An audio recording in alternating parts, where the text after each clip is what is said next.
Something's moving in Los Angeles, and I'm not sure the Bolt fam has lined up all the pieces yet. A deal that looked fine at first glance just turned into a real cap lever. An offensive line name is getting floated, but the reason it keeps coming up isn't the obvious one. A new mock draft just reignited the trenches argument, and yeah, that one.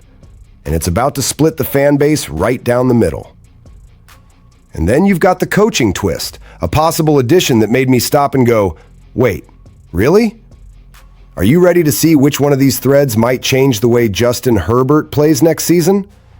Quick ask once you're locked in, tap that like button and hit subscribe, because I'm saving the wildest takeaway for the very end. Start with Teair Tart, because this extension isn't just another deal. It's a pretty loud clue about how Joe Ortiz is working the cap, and the whole board just got more flexible. We all saw the headline number, 3 years up to $37.5 million.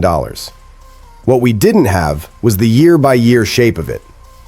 Then the 2026-2028 breakdown hit, and once the cap hits were laid out, numbers Tyler Schoon talked about and Over the Cap had on Thursday morning, my first reaction was basically, okay, now you can actually breathe. A $6.02 million cap hit in 2026 for Tart is the kind of structure that changes your entire offseason vibe. That's a defensive tackle you didn't want walking, and you kept him without lighting your 2026 books on fire. The ripple effect is immediate. The Chargers are sitting around $83.54 million in cap space right now, top 3 in the league behind only the Raiders and Titans. That isn't nice. That's leverage. That's going into free agency without shopping like you're desperate.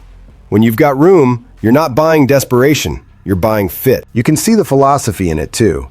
Ortiz has leaned into lighter cap hits early, heavier later. That helps in 2 ways. You can address needs right now without gutting the roster, and you've got room to take care of your own. Because the internal list is real. Odafe Owe is right there. If they want to keep him, the projections are big. Khalil Mack has his own price tag, even on a shorter deal. And Zion Johnson extension talk could pop up before March. So let that sit for a second. If this is the cap floor with Tart built like this, what happens if they pull even one more lever? There are ways to create extra breathing room. A Justin Herbert restructure is on the table. Always the touchiest one, because you're pushing money forward. Then comes the harder stuff. If they cut both center Bradley Bozeman and right guard Mekhi Becton, you're looking at roughly $12 million net saved. Stack those moves, and you're flirting with $116 million in space. And you know what comes with a number like that? Every rumor suddenly feels possible. That's also the exact moment fan bases start arguing about what smart actually means. This is where the Bolt fam is going to split. Do you prioritize keeping Owe and protecting the defense's identity? Or do you go harder on offense and finally build a cleaner pocket for Herbert, even if it squeezes the defense later? You can do a lot with this kind of space, no question. You just can't do everything without choosing where you're willing to take risk. Which brings us to the part people aren't really yelling about yet. The not-so-glamorous name that could matter more than a flashy headline. Because once fans hear cap space, everybody starts daydreaming. The splash move, star power, jersey sales, the big swing. But the name getting floated in analyst circles is much more practical, and honestly, that might be the point. Connor McGovern coming up as a potential option if he hits free agency isn't hype, it's logic. It's the kind of roster-building idea that says, raise the floor, clean up communication, and the whole offense gets easier to run. Let me be crystal clear here. There isn't a hard report of talks, an offer, or an active negotiation laid out.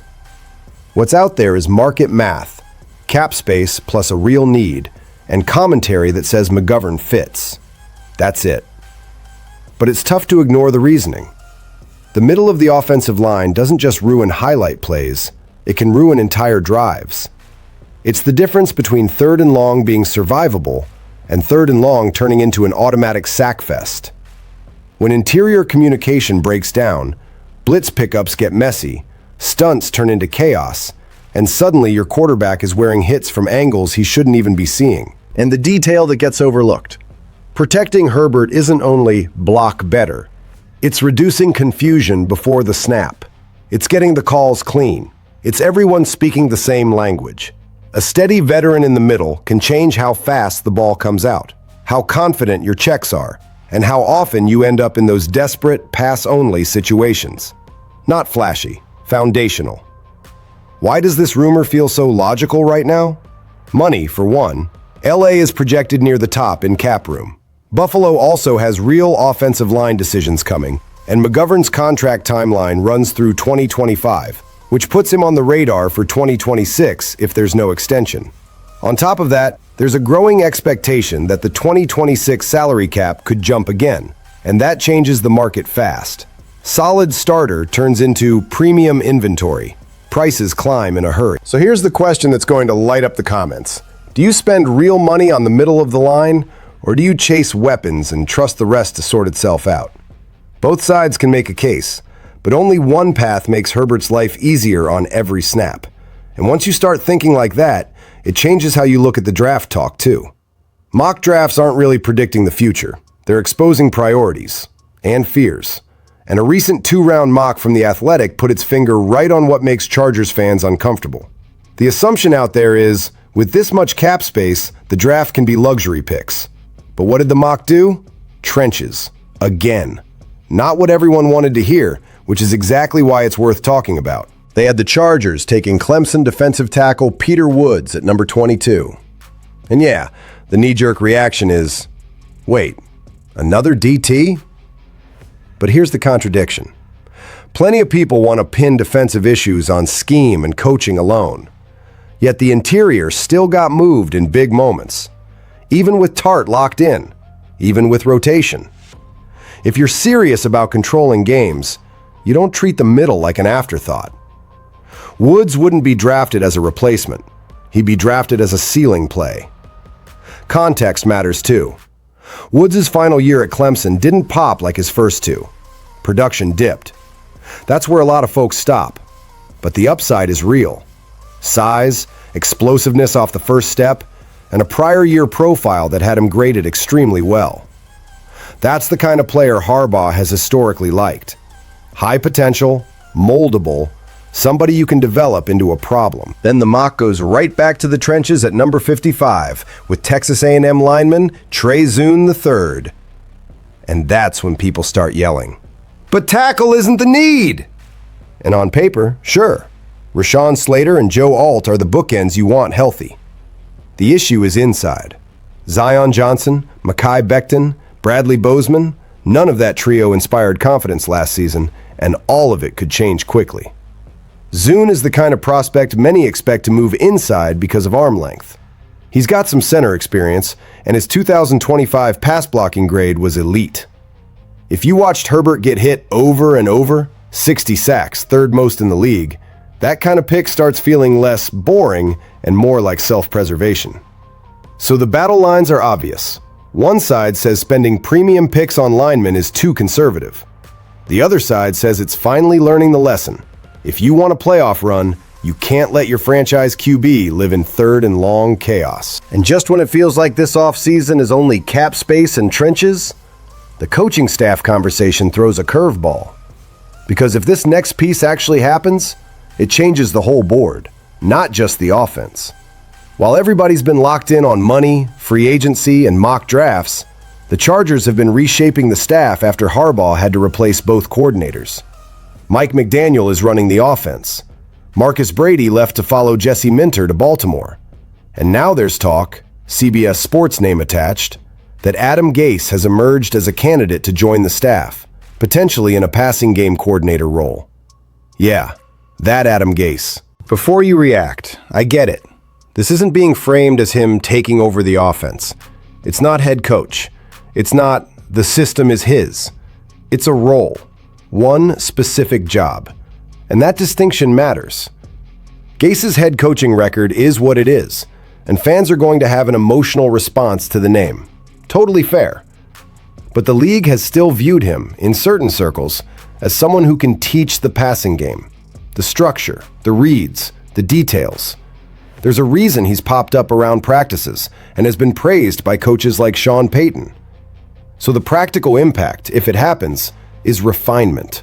Not trick plays, not highlight hunting. It's timing. It's answers versus pressure. It's turning the check down into a chain mover instead of a wasted snap. And it fits everything else we've been talking about. Stabilize the interior, reduce chaos, make the offense more efficient, and stop letting Herbert absorb unnecessary punishment. Now comes the divide.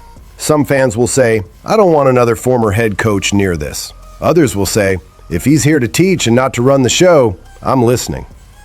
Both are fair.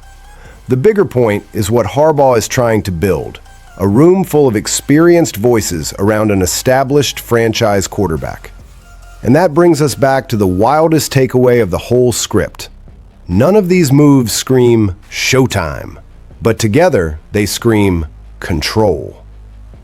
Tart's deal gives you flexibility without losing identity up front. The McGovern chatter highlights a quiet priority: raise the floor in the middle and protect Herbert's brain as much as his body. The mock draft leans into trenches because the team knows where games are really won.